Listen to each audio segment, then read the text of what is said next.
বড় একটা প্রশ্ন করতে চলেছি। এই সংসারের সব থেকে বেশি সুখী কে? এবার কেউ বলবে সেই ব্যক্তি যিনি সব থেকে বেশি ধনী, যার কাছে সব থেকে বেশি ধন আছে, আভূষণ আছে, স্বর্ণ আছে। কেউ বলবেন কোনো রাজ্যের রাজা, কারণ তিনি শাসন করতে পারেন, তার আদেশ ছাড়া কোনো কাজ সম্ভব নয়, ইত্যাদি ইত্যাদি। এর উত্তর যদি আমি দিই, তাহলে এটুকুই বলবো, সংসারের সব থেকে সুখী ব্যক্তি হলেন তিনি যিনি সন্তুষ্ট। তার কাছে সন্তোষরূপী ধন আছে, যা তাকে সুখী রাখে। এবার এই সন্তুষ্টি সেটা কিভাবে আসে জীবনে? এটা আসে ধৈর্যের কারণে। ধৈর্যের এই অনুভূতি অত্যন্ত শক্তিশালী। এই ধৈর্যই কিন্তু আমাদের ধরিত্রীকে ধরিত্রী মাতা করে তোলে, কারণ ধরিত্রী মাতা ধারণ করেন, সহ্য করেন, ধৈর্য ধরেন এবং নিজের কর্ম করতে থাকেন। সেটা ধৈর্যই ছিল মাতা সীতার মধ্যে, যা রাবণের অন্ত করে দিল। এই ধৈর্যের কারণেই নারায়ণ কুর্ম অবতার ধারণ করেছিলেন, বড় একটা পর্বতকে পৃষ্ঠে ধারণ করেছিলেন এবং সমুদ্র মন্থনকে সম্ভব করেছিলেন। সেই জন্য সর্বপ্রথম মনের মধ্যে ধৈর্যকে নিয়ে আসুন। এই ধৈর্যই আপনাকে সন্তুষ্টির পথে নিয়ে যাবে, আর এই সন্তুষ্টি আপনাকে লোভ, মোহ এবং লালসার পথ থেকে দূরে নিয়ে সুখের পথে নিয়ে যাবে। আর তখন এই মন প্রসন্ন হয়ে বলবে, রাধা রাধা। অগ্নি চতুর্থ তত্ত্ব, সব থেকে বেশি গুরুত্বপূর্ণ, কিন্তু তার থেকেও বেশি ভয়াবহ। কখনো অগ্নিকে নিয়ন্ত্রিত রূপে উনুনে জ্বলতে দেখেছেন? এই অগ্নি আমাদের খাবার বানাতে সাহায্য করে, যা আমাদের শক্তি প্রদান করে। কিন্তু এই অগ্নি যখন বিচলিত হয়ে, অনিয়ন্ত্রিত হয়ে কোনো বনের আগুন হয়ে ওঠে, তখন মহা বিনাশ ঘটে যায়। আপনারই অন্তরের ঊর্জা হলো এই অগ্নি। এটা আপনার শক্তিও, আপনার ক্রোধ। একে ব্যবহার কিভাবে করবেন তা আপনারই হাতে। যদি কোনো ব্যক্তি নিজের অন্তরের এই ঊর্জাকে ব্যবহার করেন শক্তির রূপে, তাহলে সে বিকাশ ঘটাতে পারে, নির্মাণ ঘটাতে পারে। কিন্তু যদি কোনো ব্যক্তি তার অন্তরের ঊর্জাকে বিধ্বংসী অস্ত্র বানিয়ে ফেলেন, তাহলে নিশ্চিত রূপে মহা বিনাশ ঘটতে পারে, যাতে বিনাশ তারও অবশ্যই হবে। অনেক বছর পূর্বে এমনই এক আগুনের দ্বারা এই সুন্দর পৃথিবীর নির্মাণ হয়েছিল, আর অনেক বছর পূর্বে এমন এক আগুনেই সমস্ত জীব এবং সংসার বিলুপ্ত হয়ে গেছিল। এবার আপনি আপনার অন্তরের ঊর্জা দ্বারা বিনাশ ঘটাতে চান নাকি নির্মাণ ঘটাতে চান, সেই সিদ্ধান্ত আপনারই। আসুন আমার সাথে ভালোবেসে বলুন, রাধা রাধা। असतो मा सद्गमय, तमसो मा ज्योतिर्गमय, মৃত্যুর্মা মৃতঙ্গময়। জ্ঞান সেটাই যা অসত্য থেকে সত্যের পথে চালিত করে। প্রকাশ সেটাই যা অন্ধকার থেকে আলোর পথে নিয়ে আসে। জীবন সেটাই যা মৃত্যু থেকে অমরত্বের পথে নিয়ে যায়। এবার এই তিনটে, জ্ঞান, জীবন এবং প্রকাশ, একই রকম। শূন্য থেকে এর উৎপত্তি হয় এবং আস্তে আস্তে আপনার জীবনে বিস্তার লাভ করে। এবার আমরা এটাই ভাবি যে কেমন করে এই তিনটিকে আগলে রাখা যায়। এর উত্তর হলো, এদের আগলে রাখার প্রয়োজনই নেই, ভাগ করে দিতে হবে। কোনো বৃক্ষকেই দেখে নিন, একটি বৃক্ষ অনেক বছর ধরে বেঁচে থাকে। কেন? কারণ সে ভাগ করে দিতে জানে। সে নিজের বীজ ছড়িয়ে দেয়, এই ধরিত্রীতে দেয়, সেই বীজ যা অঙ্কুরিত হয়ে এক নতুন বৃক্ষকে জন্ম দেয়। শুধু ছড়িয়ে দিয়ে একটি বৃক্ষ জীবন দান করতে পারে। যদি কোনো ব্যক্তি জ্ঞান ছড়াতে শিখে যান, যদি প্রকাশ, আলোর কিরণ ছড়িয়ে দিতে শিখে যায়, কোনো ব্যক্তি তার জীবনের সুখ ছড়িয়ে দিতে শিখে যান, তাহলে তিনি মৃত্যুর পরও মৃত হন না। এই ভাগ করে দেওয়ার সুখটাই কিছুটা আলাদা। এই সুখ অনুভব করুন আর আমার সাথে ভালোবেসে বলুন, রাধা রাধা। এই সংসারে এমন কখনোই হবে না যে আপনি কিছু একটা করলেন কিন্তু তার মূল্য আপনাকে দিতেই হলো না। যে কোনো কাজের জন্য, যে কোনো কর্মের জন্য আপনাকে মূল্য দিতেই হবে। প্রকৃতিও আমাদের এটাই শেখায়। আকাশে দেখুন সূর্যকে, প্রত্যেকদিন আমাদের প্রকাশ প্রদান করেন। এনাকে সূর্যনারায়ণ বলা হয়। ইনি কি মূল্য প্রদান করেন? নিজে জ্বলতে থাকেন। ধরিত্রী মাতা, এই ভূমি, ইনি কি মূল্য প্রদান করেন? প্রহার সহ্য করেন। আমরা এই ধরিত্রীতে প্রহার করে মাটি খুঁড়ে তাতে বীজ বপন করি, তবেই আমরা অন্ন লাভ করি, তবেই ফসল পাই। জীবনে যদি আপনাকে সফল হতে হয়, সম্মান পেতে হয়, যশ পেতে হয়, তাহলে আপনাকে মূল্য দিতেই হবে। যদি আপনি সাফল্য লাভ করতে চান তাহলে দিন রাত আপনাকে ত্যাগ করতে হবে, যেখানে সমগ্র সংসার সন্তোষ অনুভব করছে আর আপনাকে করতে হচ্ছে পরিশ্রম। যদি আপনি সম্মান প্রাপ্ত করতে চান তাহলে আপনাকে সেই সুখ ত্যাগ করতে হবে যা সবার কাছে রয়েছে। যদি আপনি যশ লাভ করতে চান তাহলে নিজের অন্তরকে মেরে ফেলা আপনাকে শিখতে হবে, তবেই আপনি যশ লাভ করবেন। জীবনে শুধুমাত্র ধন মূল্যবান নয়, কিন্তু এই যে মূল্যের কথা আমি বলছি সেটা যদি আপনি দিতে পারেন তাহলে নিশ্চিত রূপে এটা আপনাকে আরো মূল্যবান করে তুলবে, নিশ্চিত রূপে গড়ে তুলবে। তাহলে এটাই করুন আর আমার সাথে ভালোবেসে বলুন, রাধা রাধা। জীবনে যখন কোনো ব্যক্তি নিজের লক্ষ্য প্রাপ্তির জন্য নিরন্তর পরিশ্রম করতে থাকেন, চেষ্টা করতে থাকেন, তখন তিনি কষ্ট অনুভব করেন। কখনো শারীরিক কষ্ট, কখনো মানসিক কষ্ট। এবার উনি এটা ভাবতে থাকেন যে আমি কি উচিত করছি নাকি অনুচিত করছি। কারণ অন্যদিকে এমন একজন ব্যক্তিও আছেন যিনি একদমই পরিশ্রম চেষ্টা করছেন না। তিনি মদিরা পান করেন, বিলাসিতায় জীবন কাটান, অলস প্রকৃতির হয়ে ওঠেন, নিদ্রাতে বিলীন হয়ে থাকেন আর ভাবেন যে তিনি সুখ লাভ করছেন। কিন্তু এরকম কেন হয়?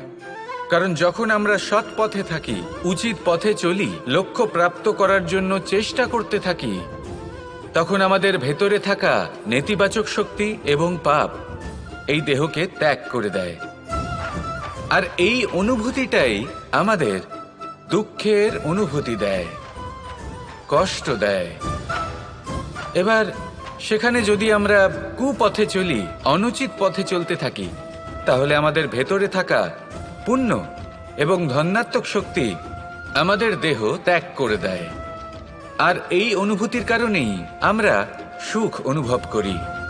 কিন্তু কখনো ভাববেন যে এই সুখ বেশি সময় পর্যন্ত থাকে না। সেই জন্য সবসময় মনে রাখবেন, যদি আপনি জানেন যে এটাই আপনার লক্ষ্য, এটাই উচিত পথ, শুভ পথ, তাতে নিরন্তরভাবে এগিয়ে যেতে চেষ্টা করতে থাকুন। এই কষ্ট আপনাকে সুখের পরাকাষ্ঠায় কখন পৌঁছে দেবে তা আপনি জানতেই পারবেন না। আসুন আমার সাথে ভালোবেসে বলুন, রাধা রাধা। কোনো বাড়িতে, কোনো পরিবারে যখন কারোর জন্ম হয় তখন তা কত সুখের মুহূর্ত হয়। সেই ছোট্ট সন্তান যখন কিছুটা বড় হয়, সে হাঁটার চেষ্টা করে। আর সেই প্রক্রিয়াতেও খুব বড় একটা শিক্ষা লুকিয়ে রয়েছে, ঠেলে দেওয়া। যখন আপনি হাঁটতে চান, সামনে এগোতে চান, তখন আপনি কি করেন? নিজের পায়ের তলার যে মাটি তাকে আপনি পেছনে ঠেলে দেন। ব্যাস, এই একই জিনিস তো জীবনেও শিখতে হবে। এবার যদি আপনি জ্ঞানের পথে অগ্রসর হতে চান তাহলে অজ্ঞানতাকে পেছনে সরিয়ে দিতে হবে। যদি আপনি প্রকাশের দিকে এগোতে চান তাহলে অন্ধকারকে পেছনে সরিয়ে দিতে হবে। যদি আপনি ভবিষ্যতে সফল হতে চান তাহলে অতীতের যে অসফলতাগুলিকে পেছনে সরিয়ে দিতে হবে। যে জল বইতে বইতে থেমে যায় তাকে আমরা নালা বলে থাকি, তার থেকে দুর্গন্ধ বের হয়। কিন্তু যে জল বইতেই থাকে তাকেই আমরা পবিত্র জল বলি। তাহলে আপনিও কর্ম করতে থাকুন, কখনো থামবেন না। আর আমার সাথে ভালোবেসে বলুন, রাধা রাধা। যোগাসন। যোগাসনে আসন অত্যন্ত গুরুত্বপূর্ণ। এবার আমি বলবো সবথেকে শ্রেষ্ঠ আসন কোনটি। আশ্বাস। নিজেকে আশ্বস্ত করতে থাকুন যে আমি আছি, সব ঠিক হবে, যা হচ্ছে ভালোর জন্য হচ্ছে। এই আশ্বাস আপনাকে জীবনে এমন ধনাত্মক বিশ্বাস দেবে যে আপনি বড় বড় সমস্যার সমাধান করতে পারবেন। এবার যদি কথা বলি সবথেকে কঠিন সময়ের, তাহলে সেটা হলো বিচ্ছেদের। যা মা সীতাকে সহ্য করতে হয়েছে শ্রীরামের জন্য, রাধা কৃষ্ণকেও সহ্য করতে হয়েছে। যে ব্যক্তি বিচ্ছেদের সময় সঠিক পথে চলে এসেছে, সে জীবনে অনেক শ্রেষ্ঠ স্থানে অবশ্যই পৌঁছতে পারবে। এবার যদি কথা বলি সবথেকে জরুরি এবং গুরুত্বপূর্ণ সময়ের, তাহলে সেটা হলো সংযোগ। সকলকে সাহায্য করতে থাকুন। আপনি অন্যদের সাহায্য করে তাদের যত আনন্দ দিতে পারবেন, ততটাই আনন্দ আপনারও জীবনে অবশ্যই আসবে। আসুন আর আমার সাথে ভালোবেসে বলুন, রাধা রাধা। এই সংসারের সবথেকে বড় যুদ্ধ কোনটা? দেব-অসুরের যুদ্ধ, যা অনেক বছর ধরে চলেছিল, নাকি রাম রাবণের যুদ্ধ, নাকি মহাভারত? না, সংসারের সবথেকে বড় যুদ্ধ হলো সেইটা যা নিজের সাথে লড়া হয়, নিজের মনের সাথে লড়া হয়, নিজের অন্তরের সাথে লড়া হয়। এটাই সবথেকে বড় যুদ্ধ। এবার নিজেই দেখুন আপনার সবথেকে বড় শত্রুকে। আপনার স্বার্থ, আপনার কামনাগুলি, আপনার অহংকারগুলি, যা আপনাকেই নষ্ট করে দেয়। যদি এদের ওপর আপনি বিজয় লাভ করতে পারেন, তাহলে ধরে নিন এই সংসারে সবার ওপরে আপনি বিজয় লাভ করতে পারবেন। এই সংসারে কেউ আপনাকে পরাজিত করতে পারবে না। কিন্তু তার জন্য প্রয়োজন অনুভূতির। অনুভূতি ভালোবাসার, অনুভূতি অনুপ্রেরণার। যে ব্যক্তি ভালোবাসতে পারেন এবং প্রেরণা দিতে পারেন, তিনি চিরকাল জয়লাভ করতে পারেন। নিজের কাছে ভালোবাসার এক অস্ত্র রাখুন আর প্রেরণার এক ঢাল। জীবনে কেউ আপনাকে পরাজিত করতে পারবে না। আসুন আর আমার সাথে ভালোবেসে বলুন, রাধা রাধা। মানুষ চিরকাল বড় মানুষ হয়ে উঠতে চায়, সবসময় সেই নিয়ে কল্পনা করে। কিন্তু প্রশ্ন হলো এটাই যে মানুষ বড় কখন হতে পারে? যখন সে ধনী হয়ে ওঠে, নাকি যখন তার কাছে সম্মান থাকে, নাকি যখন রূপবান হয় বা অধিক শক্তিশালী হয়? মানুষ বড় মানুষ তখনই হতে পারে যখন বিপদের সময় সে অন্য কোনো মানুষের পাশে এসে দাঁড়ায়। তাই সর্বপ্রথম এটা শিখুন। হয়তো এই জন্যই হনুমান শ্রীরামের কাছে এতটা বড়, আর হয়তো এই জন্যই বলরাম দাদা আমার কাছে এত বড়। যদি আপনিও জীবনে বড় হয়ে উঠতে চান, তাহলে কারোর সাথে তার দুঃখের সময়, তার সংকটের সময় তাকে সঙ্গ দিন আর পাশে এসে দাঁড়ান। এই মন প্রসন্ন হয়ে বলবে, রাধা রাধা। জীবনে সবথেকে বেশি গুরুত্বপূর্ণ বস্তু কি? বাড়ি, বাহন, সোনা, ধন। যদি আমি সত্যি বলি, তাহলে জীবনে সবথেকে বেশি গুরুত্বপূর্ণ বস্তু কোনো বস্তুই নয়। যদি কিছু গুরুত্বপূর্ণ থাকে, তাহলে তা হলো অনুভূতি, করুণা, মিত্রতা, মাতৃত্ব, বাৎসল্য, আর সবথেকে বেশি গুরুত্বপূর্ণ ভালোবাসা। নিজেদের এই জীবনে যদি আপনি শুধুমাত্র বস্তুর খেলাতে মেতে থাকেন, তাহলে জীবনে আনন্দ কখনোই থাকবে না। নিজের এই জীবনকে অনুভূতির পীঠস্থান বানিয়ে তুলুন। এই মন প্রসন্ন হয়ে বলবে, রাধা রাধা। কখনো কোনো চাতক পাখিকে দেখেছেন? কথায় আছে যে বছরে মাত্র একবার সে তার তৃষ্ণা মিটিয়ে থাকে, আর তাও আকাশে ভেসে থাকা মেঘের দ্বারা ঘটানো বৃষ্টির জলের ফোঁটা থেকে। আর কোথাও থেকে সে তার তৃষ্ণা পূরণ করে না।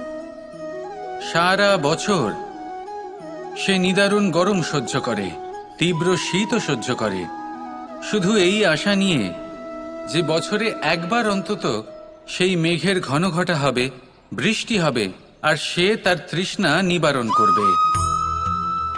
এটা আসলে কি? এটা আসলে বিশ্বাস। সেই বিশ্বাস যে বছরে একবার সেই মেঘ আসবে তৃষ্ণা নিবারণ করতে। যেমন দেখুন, একটা সূর্যমুখী ফুল সারা রাত অন্ধকারের সাথে যুদ্ধ করে, কারণ তার বিশ্বাস যে ভোরবেলায় সূর্য তাকে অবশ্যই দর্শন দেবেন। সেটাও বিশ্বাস ছিল যার উপর ভরসা করে মনু একটা নৌকা নিয়ে বেরিয়ে পড়েছিলেন এবং সমস্ত সৃষ্টিকে প্রলয়ের হাত থেকে বাঁচিয়েছিলেন। সেটাও ছিল ভালোবাসার প্রতি বিশ্বাস, যার উপর ভরসা করে বানর এবং ভাল্লুক সেনা নিয়ে শ্রীরাম আক্রমণ করেছিলেন সমস্ত বরদানপ্রাপ্ত অসুরগণ এবং রাক্ষসগণের লঙ্কায় এবং জয় লাভ করেছিলেন। এই বিশ্বাসই হল এই বিশ্বের আশা। বিশ্বাস রাখুন যে আপনি হলেন সর্বশ্রেষ্ঠ এবং শুধুই নিজের কর্ম করতে থাকুন। এই বিশ্বাসের আশাই আপনাকে প্রতি মুহূর্তে বল প্রদান করবে।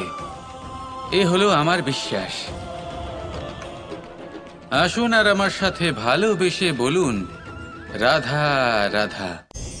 সংসারের বিভিন্ন ক্ষেত্রে আপনি অনেক কিছুই দেখতে পাবেন, যে কোনো খেলা, কোনো নাটক দেখতে পাবেন, কেউ কোনো খেলা খেলছে তা দেখতে পাবেন, আর দর্শকগণ এই দেখে অত্যন্ত আনন্দ লাভ করেন, হাততালি দিতে থাকেন, প্রশংসা করতে থাকেন, নিজের অন্তরের উৎসাহ প্রকাশ করতে থাকেন। কি দেখে করেন? সেই সমস্ত খেলোয়াড়দের দেখে করেন যারা এই খেলাটা খেলছে, তাই না? কিন্তু অনেক সময় সেই খেলোয়াড়রা সেই খেলার আনন্দ উপভোগ করতে পারেন না, কারণ ওনারা চাপা পড়ে যান তাদের কামনার চাপে। জয় লাভ করার কামনা, প্রথম স্থান লাভ করার ইচ্ছে, প্রতিযোগিতায় সব থেকে এগিয়ে থাকার ইচ্ছে তাদেরকে এই খেলা উপভোগ করতেই দেয় না। সেই জন্য কখনো কখনো এই খেলোয়াড়দের থেকে অনেক বেশি আনন্দ উপভোগ করেন দর্শকগণ, যেখানে এই খেলাটা কিন্তু খেলছেন খেলোয়াড়রাই। আমি এটা বলছি না যে এই ইচ্ছে, এই আকাঙ্ক্ষা অনুচিত না, কিন্তু তার সাথে সেই খেলা, সেই কর্মের আনন্দ উপভোগ করাও অত্যন্ত গুরুত্বপূর্ণ। তাই সেটা উপভোগ করুন। যে উৎসাহ আপনি উপভোগ করছেন তা যাপন করা অত্যন্ত গুরুত্বপূর্ণ। দেখুন, সত্যি বলতে এটা কিন্তু আপনার অধিকারও বটে। আপনি যে কর্ম করছেন তার ফল তো আপনি অবশ্যই পাবেন। সেটা যখন আপনি পাচ্ছেন তখন আপনার তা উপভোগ করা উচিত। সেটাই করুন। জীবনে সফলতা এবং অসফলতা এরা আসা যাওয়া করতে থাকে। যখন সাফল্য আসবে তখন তা উপভোগ করুন, যখন অসফলতা আসবে তখন তার থেকে শিক্ষা লাভ করুন। সাফল্য আপনার কাছে আবার ফিরে আসবে। আর এই মন, আপনি তো জানেন, এই মন প্রসন্ন হয়ে বলবে, রাধা রাধা। মানুষ ছোট হোক বা বড়, রাজা হোক বা দরিদ্র, সমস্ত মানুষের মধ্যে একটা সামঞ্জস্য থাকে। সমস্ত মানুষের কাছে তার প্রশংসা অত্যন্ত গুরুত্বপূর্ণ। সে খুবই প্রসন্ন হয় যদি আপনি তার প্রশংসা করেন, কিন্তু আপনি যদি তাকে এটা বলেন যে এটা তোমার ভুল ছিল, তোমার কিছু খামতি ছিল, তখন সেটা সে মানতে রাজিই থাকে না। সব মানুষ এটা শুনতে পছন্দ করে যে সে যেটা করেছে সেটাই সর্বোত্তম। এবার আমি আপনাকে একটা কথা বলি, এ হলো নিন্দা, এ হলো প্রশংসা, আর এই হলো সত্য, যা সবার থেকে উচ্চস্থানীয়। সেই জন্য মানুষ আয়না দেখে। আয়না তাকে তার সৌন্দর্য দেখায় না, তাকে দেখায় যা সত্য, যাতে মানুষ আরো সুন্দর হওয়ার চেষ্টা করতে থাকে। তাই আয়না অত্যন্ত গুরুত্বপূর্ণ সত্যকে জানার জন্য। জীবনে নিন্দুকের মাহাত্ম্য প্রশংসকের মাহাত্ম্যের থেকে অনেক বেশি। কেন? কারণ তারা আপনাকে আপনার খামতি দেখায়, আপনার ভুলগুলো বুঝিয়ে দেয়, আপনাকে একটা সুযোগ দেয় নিজেকে শুধরে নিতে, নিজেকে আরো শ্রেষ্ঠ করে তুলতে, যা প্রশংসক করতে পারে না। তাই জীবনে যদি কখনো নিন্দা করা হয়, তাকে ভালোবেসে গ্রহণ করুন, ধন্যাত্মক রূপে গ্রহণ করুন। যদি নিজেকে কোনো শিক্ষা দেওয়া সম্ভব হয় তাহলে অবশ্যই দিন। দেখবেন মন প্রসন্ন হয়ে বলবে, রাধা রাধা। পুরুষার্থ। শাস্ত্রে 4 ধরনের পুরুষার্থের কথা বলা হয়েছে। প্রথম হলো ধর্ম। আপনি কি জানেন এই ধর্ম আসলে কি? আপনার কি মনে হয় ধর্ম আসলে কি? কোনো বিশেষ ঈশ্বরকে মানাই কি ধর্ম বলা হয়? নাকি কোনো বিশেষ রীতি পালন করাই হলো ধর্ম? নাকি কোনো বিশেষ সাহিত্যকে সর্বশ্রেষ্ঠ মনে করাই হলো ধর্ম? না, ধর্ম হলো সেটা যাকে ধারণ করা যেতে পারে। আর ধারণ শুধু সেটাই করা যায় যা পবিত্র। পবিত্র শুধু তাকেই বলা হয় যা নিঃস্বার্থ, যার মধ্যে শাসন করার কোনো ইচ্ছে নেই, যা সরলভাবেই প্রবাহমান, জল এবং বায়ুর মতো। যখন কোনো ব্যক্তি ধর্মকে ধারণ করেন এবং সেই ধর্ম সেই ব্যক্তিকে রক্ষা করে, তখন তাকে ধর্ম বলা হয়। ধর্ম যা রক্ষা করে অহংকার থেকে, খারাপ চিন্তার হাত থেকে। সেই জন্য পুরুষার্থ গড়ে তোলার আগে, ধর্ম পালন করার আগে, ধর্মের প্রকৃত অর্থ কি সেটা বুঝে নিন। এটা জেনে রাখুন যে সমস্ত ধর্মের আধার, সমস্ত ধর্মের ভিত শুধুমাত্র ভালোবাসা। আসুন আর এই ভালোবাসার সাথেই বলুন রাধা রাধা। মানুষ ছোট হোক বা বড়, রাজা হোক বা দরিদ্র, সমস্ত মানুষের মধ্যে একটা সামঞ্জস্য থাকে। সমস্ত মানুষের কাছে তার প্রশংসা অত্যন্ত গুরুত্বপূর্ণ। সে খুবই প্রসন্ন হয় যদি আপনি তার প্রশংসা করেন, কিন্তু আপনি যদি তাকে এটা বলেন যে এটা তোমার ভুল ছিল, তোমার কিছু খামতি ছিল, তখন সেটা সে মানতে রাজিই থাকে না। সব মানুষ এটা শুনতে পছন্দ করে যে সে যেটা করেছে সেটাই সর্বোত্তম। এবার আমি আপনাকে একটা কথা বলি, এই হলো নিন্দা, এই হলো প্রশংসা, আর এই হলো সত্য, যা সবার থেকে উচ্চস্থানীয়। সেই জন্য মানুষ আয়না দেখে। আয়না তাকে তার সৌন্দর্য দেখায় না, তাকে দেখায় যা সত্য, যাতে মানুষ আরও সুন্দর হওয়ার চেষ্টা করতে থাকে। তাই আয়না অত্যন্ত গুরুত্বপূর্ণ সত্যকে জানার জন্য। জীবনে নিন্দুকের মাহাত্ম্য প্রশংসকের মাহাত্ম্যের থেকে অনেক বেশি। কেন? কারণ তারা আপনাকে আপনার খামতি দেখায়, আপনার ভুলগুলো বুঝিয়ে দেয়, আপনাকে একটা সুযোগ দেয় নিজেকে শুধরে নিতে, নিজেকে আরো শ্রেষ্ঠ করে তুলতে, যা প্রশংসক করতে পারে না। তাই জীবনে যদি কখনো নিন্দা করা হয়, তাকে ভালোবেসে গ্রহণ করুন, ধন্যাত্মক রূপে গ্রহণ করুন। যদি নিজেকে কোনো শিক্ষা দেওয়া সম্ভব হয় তাহলে অবশ্যই দিন। দেখবেন মন প্রসন্ন হয়ে বলবে রাধা রাধা।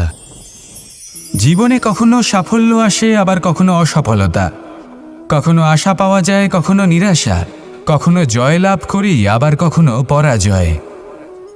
এর পেছনের কারণটা জানা অত্যন্ত প্রয়োজনীয়। যদি আমি পরাজয়ের কথা বলি, যখনই আমরা পরাজয় লাভ করি আমরা ভাবতে থাকি যে এমন কেন হলো? আমাদের শত্রু কি বেশি শক্তিশালী ছিল, নাকি আমাদের নীতিতে কোনো খামতি ছিল? এই সমস্ত কারণের পেছনে খুব বড় একটা কারণ থাকে, আর সেই কারণ আমাদের অন্তরে সুপ্ত থাকে। ধরে নিন একটা পথ, তাতে আপনি চলছেন, সেই পথ কাঁটায় পরিপূর্ণ, কিন্তু আপনি পাদুকা পরে রয়েছেন আর আপনি হেঁটে সামনে এগিয়ে যান। এবার এমন একটা পথ এলো যা পুষ্পে ঢাকা, আর আপনি পাদুকা পরে রয়েছেন, কিন্তু আপনার পাদুকাতে একটা পাথর আটকে গেল। তখন 2 পা হাঁটাও খুব কঠিন হয়ে পড়ে। এই সংসারের যে কোনো শক্তি আপনাকে পরাস্ত করার পূর্বে আপনি জানেন কে আপনাকে পরাস্ত করতে পারে? আপনার অন্তরের দুর্বলতা, আপনার অন্তরের সেই সুপ্ত শত্রু। আর সেই জন্য ইতিবাচক মনোভাব গুরুত্বপূর্ণ হয়ে পড়ে। ভালো মানুষদের সাথে থাকুন, সৎসঙ্গে থাকুন, বন্ধুত্ব করুন, ভালোবাসুন। এই ভালোবাসা এত শক্তিশালী এক অস্ত্র যাকে ব্রহ্মাস্ত্রও পরাস্ত করতে পারে না। এই সমস্যারূপী পাথর কিছুই নয়। আসুন আমার সাথে ভালোবেসে বলুন রাধা রাধা। মানুষের 2টো রূপ রয়েছে। এক, আমাদের এই মুখ, যা শুধুই চোখে দেখা যায়, আর দ্বিতীয় আমাদের এই মন, যা শুধুমাত্র অন্তরাত্মা দ্বারা দেখা যায়। এবার আমাদের এই মুখ, তা ঈশ্বর সকলকেই আগে থেকেই প্রদান করেছেন। কিন্তু এই মন কেমন হবে তা আমাদের জীবনের অনুভূতি এবং আমাদের জীবনের লক্ষ্য এগুলি সুনিশ্চিত করে। অর্থাৎ নেত্র দিয়ে দেখা যায় আমাদের এই মুখ, তা শুধুই এই কারণে প্রয়োজন যাতে সংসার আমাদের দেখতে পায়, আমাদের চিনতে পারে। কিন্তু যদি এই সংসারে আপনি প্রকৃত অর্থে মান সম্মান লাভ করতে চান, তাহলে নিজের অন্তরাত্মাকে আপনাকে বিকশিত করতেই হবে। দেখুন, কথায় আছে এই যে অসুর, তা শারীরিকভাবে উপস্থিত নয়, তা মনের মধ্যে থাকে। যদি এই মন থেকে অসুরকে বের করে দেওয়া যায়, তাহলে শরীরে তা উপস্থিত থাকবেই না। তাই মনকে শুদ্ধ করুন আর আমার সাথে ভালোবেসে বলুন, রাধা রাধা। মানুষ যখনই একে অপরের সামনে নিজেদের হৃদয়ের ভাবনা প্রকাশ করে, তখন এক অত্যন্ত প্রভাবশালী মাধ্যম তারা ব্যবহার করে, যাকে ভাষা বলা হয়। এবার আমি দেখেছি যে একজন মানুষ অনেকগুলো ভাষাতেই নিপুণ। আমি এটাও দেখেছি যে মানুষ অনেকগুলো ভাষায় কথা বলে, কখনো কখনো অনেক ভাষা মিলিত করে তার প্রয়োগ করে, উচিত প্রকারে তাকে ব্যবহার করে না, না সেটাকে সম্মান করে, আর না ভাষাকে শুদ্ধ রাখে। আর এটা হলো অনুচিত। যদি ভাষাকে শুদ্ধ রাখেন, তাহলে ভাষা আপনার চরিত্রকে শুদ্ধ রাখবে, তা আপনার একাগ্রতা বাড়িয়ে তুলবে। এই প্রত্যেক ধ্বনিকে অনুভব করে যদি আপনি শব্দের উচ্চারণ করেন, ভাষাকে প্রয়োগ করেন, তাহলে আপনিও আনন্দ পাবেন, আর যিনি শুনছেন সেই ব্যক্তির কানেও মধুর শব্দ বাজবে। তাই মনে রাখবেন, যে ব্যক্তি ভাষার পবিত্রতাকে সম্মান করে, তাকে সংসারও সম্মান করে। ভাষাকে শুদ্ধ এবং পবিত্র রাখুন, তাহলে ভাষা আপনার চরিত্রকেও শুদ্ধ এবং পবিত্র রাখবে। আর এই মন সুপ্রসন্ন হয়ে বলবে, রাধা রাধা। এ হলো রামায়ণের সময়কালের কথা। সেতু নির্মাণ করার কাজ চলছিল। সমস্ত বানর সেনা এই কাজে নিযুক্ত হয়েছিলেন। বড় বড় পাথর তুলে নিয়ে এই বানর সেনা সমুদ্রে ফেলছিলেন। এই কাজ চলছিল। এমন সময় ছোট্ট একটা কাঠবিড়ালি এলো। ছোট ছোট মাটির ডেলা হাতে নিয়ে সাগরের কাছে যাচ্ছিল, আর বড় বড় পাথরের পাশে রেখে দিচ্ছিল, যথাসম্ভব সেখানে রেখে আসছিল। সারা দিন ধরে সে এই পরিশ্রম করেই যাচ্ছিল। এবার শ্রীরাম তার এই কাজ দেখতে পেলেন। সেই ছোট্ট কাঠবিড়ালিটিকে নিজের হাতে তুলে নিলেন এবং অত্যন্ত ভালোবেসে তার পিঠে হাত বুলিয়ে দিলেন। কথায় আছে যে কাঠবিড়ালির পিঠে যে দাগ আছে, সেই 3টি দাগ এসেছে শ্রীরামচন্দ্রের 3 আঙুলের থেকে। যে কাজ আপনি করছেন তাতে সমস্ত শক্তি প্রয়োগ করুন। যতটা আপনার সামর্থ্য রয়েছে, যতটা আপনার প্রতিভা রয়েছে, সম্পূর্ণভাবে উৎসর্গ করে দিন। ঠিক এমনভাবে কর্ম করুন। সেই কাঠবিড়ালি কিন্তু তাই করেছিল। সেই জন্য শ্রীরামের সাথে সেও সেই কাহিনীতে অমর হয়ে গেছিল। সম্পূর্ণ শক্তি প্রয়োগ করুন, সম্পূর্ণ সামর্থ্যের সাথে কর্ম করুন, কারণ এটাই হলো শ্রেষ্ঠ পথ কোনো কর্ম করার। আসুন আমার সাথে ভালোবেসে বলুন, রাধা রাধা। এই সংসারে যখন সাফল্যের পথে আপনি অগ্রসর হবেন, তখন আপনার পরিশ্রম, একাগ্রতা, সাহসের সাথে সাথে সমাজের মানসিকতাও সহ্য করতে হবে। প্রত্যেক ব্যক্তি কিছু না কিছু ভাবেন, কিছু না কিছু বলেন। কিছু মানুষ এমন আছেন যারা ভাববেন যে আপনি কিছুই করতে পারবেন না। তারা আপনার নিন্দা করবেন, আর এই নিন্দার কথা ভেবেই আমরা ভয়ভীত হয়ে পড়ি। সেই কারণে নিজেদের আশা, নিজেদের বিশ্বাস হারিয়ে ফেলি। এবার যদি সেই নিন্দার ভয়ে আমরা লক্ষ্যচ্যুত হই, তাহলে সেটা অনুচিত। সেই জন্য জীবনে শুধু পরিশ্রম করতে থাকুন, সামনে এগোতে থাকুন। যেই দিন আপনি আপনার লক্ষ্য লাভ করবেন, সেই প্রত্যেক ব্যক্তি যারা নিন্দা করছিলেন, তাদের দৃষ্টি আপনা থেকেই পাল্টে যাবে, ঠিক কিনা? এই সংসারকে যা প্রাণ চায় তাই বলতে দিন। যদি আপনি কারোর কথা শুনতে চান, তাহলে নিজের অন্তরের কথা শুনুন। সেটাই আপনাকে উচিত পথে নিয়ে যাবে। সামনে অগ্রসর হতে থাকুন, পরিশ্রম করুন। এমন একটা দিন আসবে যেদিন এই নিন্দুক ব্যক্তিরা আপনার লক্ষ্য প্রাপ্তির উদাহরণ সবাইকে দেবে। আসুন আমার সাথে ভালোবেসে বলুন, রাধা রাধা। মানুষ সুখী জীবনযাপনের প্রতি এতটাই অভ্যস্ত হয়ে পড়ে যে একটা ছোট্ট সমস্যা এলেই সে সবার থেকে সাহায্য চাইতে শুরু করে দেয়। সে সাহায্য লাভও করে এবং সেই সংকট থেকে সে বেরিয়েও আসে। কিন্তু এই সাহায্য কিছু মুহূর্তের, আর কিছু মুহূর্তের হলো এই দুঃখ। এই দুই মুহূর্তের সাহায্যের জন্য আজীবন আপনি তার কাছে ঋণী হয়ে থাকেন। আর মানবিকতার খাতিরে আপনার মনে কৃতজ্ঞতা জেগে ওঠে, আর সেই কৃতজ্ঞতা বোধ হলো যে আপনি কখনো সেই ব্যক্তিকে ছাপিয়ে যেতেই পারবেন না। সেই জন্য জীবনে সবসময় চেষ্টা করবেন নিজেকে প্রস্তুত রাখতে সেই সব সমস্যার জন্য, সেই সব বাধার জন্য যেগুলো আপনার জীবনে আসতে পারে। ততক্ষণ সাহায্য চাইবেন না যতক্ষণ না অন্য কোনো পথ না থাকছে। সাহায্য চাওয়া অনুচিত নয়, কিন্তু সাহায্য চাইলে এবং সাহায্য পেলে আপনি আজীবন কৃতজ্ঞ এবং ঋণী হয়ে থাকবেন।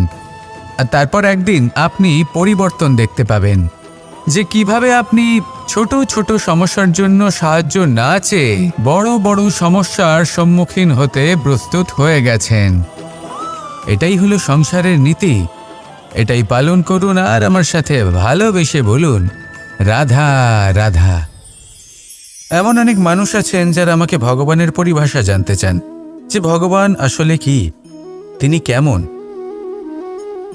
এবার দেখুন, ভগবান হোক বা আপনার স্বপ্ন হোক বা আপনার লক্ষ্য হোক না কেন, সেই লক্ষ্য তখনই পূর্ণ হয়, তখনই তাকে লাভ করা সম্ভব যখন আপনার দৃষ্টিভঙ্গি মঙ্গলময় হয়, যখন আপনি নিজে মনে করবেন যে আমি যেটা পেতে চাইছি তা শুভ। উদাহরণস্বরূপ, কোনো পাখিকে দেখুন, সে গাছের ডালে বসে এবং সেখানেই বিশ্রাম করে, কিন্তু পড়ে না। কেন?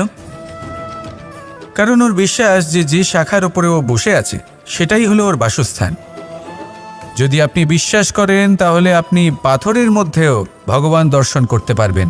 আর যদি বিশ্বাস না থাকে, তাহলে যদি ভগবান সামনে দাঁড়িয়েও থাকে তবেও আপনার বিশ্বাস হবে না। তাই বিশ্বাস করতে শিখুন। এই বিশ্বাসের আধারেই আপনি সেই সব কিছু পাবেন যা আপনি পেতে চাইছেন। আসুন আমার সাথে ভালোবেসে বলুন, রাধা রাধা। গুরু, যিনি পথ দেখান, আমাদের জীবনে অত্যন্ত গুরুত্বপূর্ণ, অত্যন্ত আবশ্যক। কিন্তু কিছু মানুষ মনে করেন যে গুরুর কোনো প্রয়োজন নেই, কারণ এই সমগ্র জ্ঞান মানুষের অন্তরেই নিহিত রয়েছে। এবার প্রশ্ন এটাই, যদি সমস্ত জ্ঞান মানুষের অন্তরে নিহিত থাকে তাহলে গুরুর কি প্রয়োজন? আর যারা আজ পর্যন্ত গুরুকে মেনে এসেছেন তারা কি অনুচিত করেছেন? এর উত্তর আমি আপনাকে দেব একটা উদাহরণ দ্বারা। একটা কাঠ যা জ্বলনশীল, জ্বলনের ঊর্জা তার অন্তরে নিহিত রয়েছে, কিন্তু তার জ্বলনের জন্য বাইরে থেকে একটা অনুঘটকের প্রয়োজন হয়। এই অনুঘটকই হলেন আপনার গুরু। উত্তাপ যা একটা কাঠকে জ্বালাতে পারে, সেই উত্তাপ হলো গুরুর প্রচেষ্টা। যদি সেই গুরুই না থাকে, তার প্রচেষ্টাই না থাকে, তাহলে সেই সমস্ত জ্ঞান যা মানুষের অন্তরে নিহিত তা ব্যর্থ হয়ে যাবে। যদি আপনার সাথে আপনার গুরু থাকেন, আপনার পথ প্রদর্শন করেন, আপনার অন্তরের জ্ঞানকে বাইরে নিয়ে আসতে পারেন, তাহলে তাকে সম্মান করুন আর আমার সাথে ভালোবেসে বলুন, রাধা রাধা। असतो मा सद्गमय, तमसो मा ज्योतिर्गमय, মৃত্যুর্মা মৃতঙ্গময়। জ্ঞান সেটাই যা অসত্য থেকে সত্যের পথে চালিত করে। প্রকাশ সেটাই যা অন্ধকার থেকে আলোর পথে নিয়ে আসে। জীবন সেটাই যা মৃত্যু থেকে অমরত্বের পথে নিয়ে যায়। এবার এই তিনটে, জ্ঞান, জীবন এবং প্রকাশ, একই রকম। শূন্য থেকে এর উৎপত্তি হয় এবং আস্তে আস্তে আপনার জীবনে বিস্তার লাভ করে। এবার আমরা এটাই ভাবি যে কেমন করে এই তিনটিকে আগলে রাখা যায়। এর উত্তর হলো এদের আগলে রাখার প্রয়োজনই নেই, ভাগ করে দিতে হবে। কোনো বৃক্ষকেই দেখে নিন, একটি বৃক্ষ অনেক বছর ধরে বেঁচে থাকে। কেন? কারণ সে ভাগ করে দিতে জানে। সে নিজের বীজ ছড়িয়ে দেয়, এই ধরিত্রীতে দেয়, সেই বীজ যা অঙ্কুরিত হয়ে এক নতুন বৃক্ষকে জন্ম দেয়। শুধু ছড়িয়ে দিয়ে একটি বৃক্ষ জীবন দান করতে পারে। যদি কোনো ব্যক্তি জ্ঞান ছড়াতে শিখে যান, যদি প্রকাশ আলোর কিরণ ছড়িয়ে দিতে শিখে যায়, কোনো ব্যক্তি তার জীবনের সুখ ছড়িয়ে দিতে শিখে যান, তাহলে তিনি মৃত্যুর পরও মৃত হন না। এই ভাগ করে দেওয়ার সুখটাই কিছুটা আলাদা। এই সুখ অনুভব করুন আর আমার সাথে ভালোবেসে বলুন, রাধা রাধা। আপনি কখনো কোনো সরোবরের দিকে তাকান, যার জল হলো শান্ত, স্থির। আপনি স্পষ্ট দেখতে পাবেন সেই সরোবরের তলদেশে কি রয়েছে।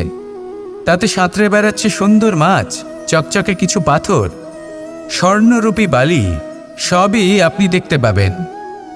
কিন্তু যখনই আপনি একটা ছোট্ট পাথর তুলে সেই জলে ছুঁড়ে ফেলবেন, তখন সেই জল বিচলিত হবে আর সেই স্পষ্টতা ন্যূনতম হয়ে যাবে। তারপর কিছুই স্পষ্টভাবে দেখা যাবে না। এই ঘটনা মানুষের সাথেও ঘটে। মানুষ যদি বিচলিত হয়ে পড়ে, তখন সে বুঝতে পারে না যে বর্তমানে কি হয়ে চলেছে আর ভবিষ্যতে কি করা উচিত। কিন্তু সেই মানুষ যদি শান্ত থাকেন, স্থির থাকেন, ধন্যাত্মক থাকেন, তাহলে নিশ্চিত রূপেই বুঝতে পারবেন যে বর্তমানে কি করতে হবে আর ভবিষ্যতে কি করতে হবে। তাই নিজের মধ্যে সেই স্থিরতা আনুন, সেই ধৈর্য ধরুন, নিজেকে শান্ত রাখুন আর সবার মধ্যে ভালোবাসা ছড়িয়ে দিন। এই মন প্রসন্ন হয়ে বলবে, রাধা রাধা। সম্পর্ক এ হলো এক বন্ধন যা আমাদের এক সূত্রে বেঁধে রাখে। কিন্তু এমন কিছু ব্যক্তি থাকেন যারা এই সম্পর্কের বিষয়ে নিজস্ব একটা ধারণা করে ফেলেন যে সম্পর্ক এরকম হওয়া উচিত, সম্পর্ক সেরকম হওয়া উচিত। আমি এই সম্পর্কের জন্য কত কিছু করেছি এই ব্যাখ্যা করতে থাকেন আর তার বদলে অনেক কিছু প্রত্যাশাও করেন। কিন্তু সত্য হলো এটাই যে সব সম্পর্ক একরকমের হয় না, কিন্তু প্রত্যেক সম্পর্কের একটা বিশেষত্ব থাকে। যেমন চোখ আর নাকের এই সম্পর্ককেই দেখুন। চোখের সব থেকে কাছে কে আছে? নাক আছে। কিন্তু এই চোখ দিয়ে এই নাককে আমরা দেখতেই পাই না। তবে কি ধরে নেব এই সম্পর্কের কোনো মূল্য নেই? এমনও নয়। ঠিক এইভাবেই যদি কোনো ব্যক্তি তার আবেগ আপনার কাছে ব্যক্ত করতে না পারেন বা প্রকট করতে না পারেন বা আপনাকে বোঝাতে না পারেন, তাহলে তার মানে এটা নয় যে তার সাথে আপনার সম্পর্কের তিক্ততা রয়েছে। এমনটা কখনোই নয়। শুধু চোখ আর নাকের এই সম্পর্কের মতোই হলো আমাদের জীবনে আমাদের আপনজনের সাথে সম্পর্ক। যদি কারোর ব্যবহার আপনার প্রতি অনুচিত হয় বা যদি কেউ অনুপস্থিত থেকে থাকে বা কেউ যদি আপনাকে বুঝতে না পারেন, তাহলে তার অর্থ এটা নয় যে আপনি সেই সম্পর্ক ভেঙে ফেলবেন। বুঝুন, আপনার জীবনে তার গুরুত্ব কোথায় আর তার জীবনে আপনার। সম্পর্ক গড়ে তুলুন, তাকে পালন করতে শিখুন, একসাথে মিলে চলুন। এই মন সুপ্রসন্ন হয়ে বলবে, রাধা রাধা। এই সমগ্র সংসারের সবথেকে গুরুত্বপূর্ণ ব্যক্তি কে? স্বয়ং আপনি। নিজের জন্য তো বটেই, তাই না? কারণ যখন আপনি জন্মগ্রহণ করেন, নিজের চোখ খোলেন, এই সংসারে আসেন, তখনই তো এই সংসারকে আপনি দেখতে পান, অনুভব করতে পারেন। এখানকার আবেগ, এখানকার মানুষজন তখন থেকেই অনুভব করেন। যদি আপনি না থাকেন, তাহলে এই সংসারের অস্তিত্ব আপনার কাছে শূন্যের সমান, তাই না? আপনি না থাকলে এই সংসারও আপনার কাছে নেই। এবার সবাই বলবেন যে এ তো সত্যি কথা। সেই অনুযায়ী তো আমার স্বার্থপর হওয়া উচিত, অহংকারী হওয়া উচিত, কারণ আমার কাছে আমিই তো সব কিছু। দৃষ্টিভঙ্গি পাল্টে দেখুন। আপনার কাছে সবথেকে বেশি গুরুত্বপূর্ণ ব্যক্তি কে? আপনি নিজেই। সেই মানুষটি কেমন হওয়া উচিত একটু ভেবে দেখুন। সবসময় সকলকে সাহায্য করুন, একসাথে মিলে পরিশ্রম করুন, সাহায্য করুন অন্যদেরকে। এটা অতি আবশ্যক এবং তার থেকেও বেশি